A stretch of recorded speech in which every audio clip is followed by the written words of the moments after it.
Hi friends, നമ്മളിന്ന് പറയാൻ പോകുന്നത് ഒരു ഇൻട്രസ്റ്റിംഗ് ആയിട്ട് ട്വിസ്റ്റ് നിറഞ്ഞ ഒരു സ്റ്റോറിയാണ്. ശരിക്കും നിങ്ങൾ സ്റ്റോറിയിൽ കടക്കുമ്പോൾ വിചാരിക്കും ഇതെന്താ ഇങ്ങനെ ഈ സ്റ്റോറി എന്നൊക്കെ. പക്ഷേ കേൾക്കുമ്പോൾ നിങ്ങൾക്ക് മനസ്സിലാവും ഈ സ്റ്റോറി എത്ര മനോഹരമാണെന്നുള്ളത്. എല്ലാവർക്കും തീർച്ചയായും ഇഷ്ടപ്പെടാൻ സാധ്യതയുള്ള ഒരു മൂവി തന്നെയാണിത്. നമുക്ക് എന്തായാലും സ്റ്റോറിയിലേക്ക് കടക്കാം. സ്റ്റോറിയുടെ തുടക്കത്തിൽ തന്നെ ഒരു പെൺകുട്ടി കരയുന്നതാണ് കാണുന്നത്. ആ പെൺകുട്ടിയാണ് നമ്മുടെ ഈ കഥയിലെ നായക.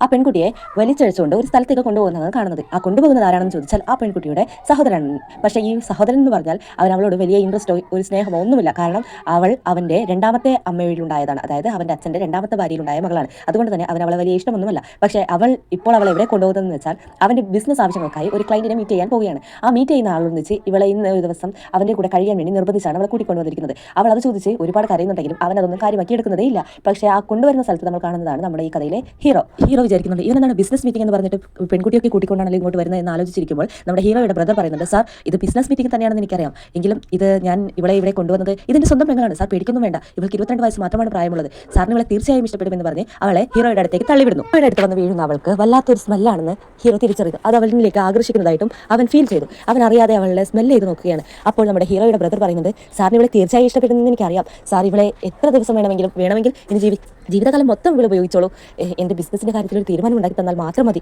പ്ലീസ് സാർ എന്നൊക്കെ പറയുമ്പോൾ നമ്മുടെ ഹീറോ പറയുന്നുണ്ട്, ഞാൻ നിങ്ങൾ ഉദ്ദേശിച്ച പോലെ അത്രയ്ക്കും ചീപ്പായ ഒരാളല്ല, എന്തുകൊണ്ടും എനിക്ക് ഇങ്ങനെ ഒരു ഡീലിങ്സിനോട് താല്പര്യമില്ല, ബിസിനസ്സിൻ്റെതായ രീതിയിലാണ് ചെയ്യുന്നതിനോട് എനിക്ക് ഇൻട്രസ്റ്റ് എന്ന് പറഞ്ഞ് ഹീറോ അവിടെ നിന്ന് പോകുന്നു. ആ പോകുന്നതിൻ്റെ ദേഷ്യത്തിൽ നമ്മുടെ ഹീറോയുടെ ബ്രദർ ഹീറോയിനെ ചവിട്ടി തള്ളിവിടുന്നു. നിന്നെ കൊണ്ട് ഒരു ആണിനെ പോലും വശീകരിക്കാൻ പറ്റുന്നില്ലല്ലോ എന്ന് പറഞ്ഞ് അവളോട് ദേഷ്യപ്പെടുന്നു. അപ്പോൾ നമ്മുടെ ഹീറോ തിരിച്ചു വന്ന് നമ്മുടെ ഹീറോയിനെ പതുക്കെ എടുക്കുന്നു. അപ്പോൾ തന്നെ വീണ്ടും ആ സ്മെല്ല് അവനിലേക്ക് ആകർഷിക്കുന്നു. അപ്പോൾ നമ്മുടെ ഹീറോയുടെ ബ്രദർ പറയുന്നുണ്ട്, സാർ ഞാൻ പറഞ്ഞതല്ലേ, സാറിന് ഇവിടെ തീർച്ചയായും ഇഷ്ടപ്പെടും, സാർ ഒന്ന് ട്രൈ ചെയ്ത് നോക്ക് പ്ലീസ് സാർ എന്നൊക്കെ പറഞ്ഞ് ഒരു വൃത്തികെട്ട രീതിയിൽ ബെഗ് ചെയ്യുന്നു. അപ്പോൾ നമ്മുടെ ഹീറോ പറയുന്നുണ്ട്, താൻ ഇവിടെ എന്തായാലും പോയിക്കോളൂ എന്ന് പറയുമ്പോൾ അവൻ സന്തോഷത്തോടുകൂടി അവിടുന്ന് പോകുന്നു. പക്ഷേ നമ്മുടെ ഹീറോയിൻ കരഞ്ഞുകൊണ്ട് പറയുന്നുണ്ട്, ഞാൻ സാറിനെ പറ്റി ഒരുപാട് കേട്ടിട്ടുണ്ട്, താങ്കൾ അങ്ങനെപ്പെട്ട ഒരാളല്ല എന്ന് എനിക്ക് നന്നായിട്ട് അറിയാം, താങ്കൾക്ക് ഒരിക്കലും ഒരു പെൺകുട്ടിയോട് മോശമായ രീതിയിൽ പെരുമാറാൻ പറ്റില്ല എന്നും എനിക്ക് നന്നായിട്ട് അറിയാം, സാർ പ്ലീസ് ഞാൻ ഇവിടുന്ന് പോയിക്കോട്ടെ, എനിക്ക് ഇഷ്ടപ്പെട്ടിട്ടല്ല ഞാൻ ഇങ്ങോട്ട് വന്നത്, എൻ്റെ ഏട്ടൻ നിർബന്ധിച്ചാണ് എന്നെ ഇവിടെ കൊണ്ടുവന്നത്, എൻ്റെ കഥകളൊക്കെ പറഞ്ഞാൽ സാറിന് അത് മനസ്സിലാവുമായിരിക്കും, എൻ്റെ ബ്രദർ അവൻ്റെ ബിസിനസ് ആവശ്യങ്ങൾക്കായി അവൻ്റെ സ്വാർത്ഥത താല്പര്യങ്ങൾക്ക് വേണ്ടി എന്തും ചെയ്യുന്ന ഒരുത്തനാണ്, പക്ഷേ അവൻ എന്നോട് ഇതുപോലെ ഒരു കാര്യങ്ങൾ ചെയ്യുമെന്ന് ഞാൻ തീർച്ചയായും പ്രതീക്ഷിച്ചതല്ല, എനിക്കിത് വളരെ സങ്കടമുണ്ട്, സാർ എങ്ങനെയെങ്കിലും എന്നെ ഇവിടെ നിന്ന് രക്ഷിക്കണം പ്ലീസ് സാർ, എനിക്കിവിടെ ഒട്ടും പറ്റത്തില്ല, സാർ വിചാരിച്ച പോലെ ഒരു ക്യാരക്ടർ അല്ല എൻ്റെത്, സാർ എന്നെ എങ്ങനെയെങ്കിലും ഇവിടെ നിന്ന് രക്ഷിക്കണം, സാർ എന്തെങ്കിലും ഒന്ന് ചെയ്യാൻ പറ്റുമോ എന്നൊക്കെ രീതിയിൽ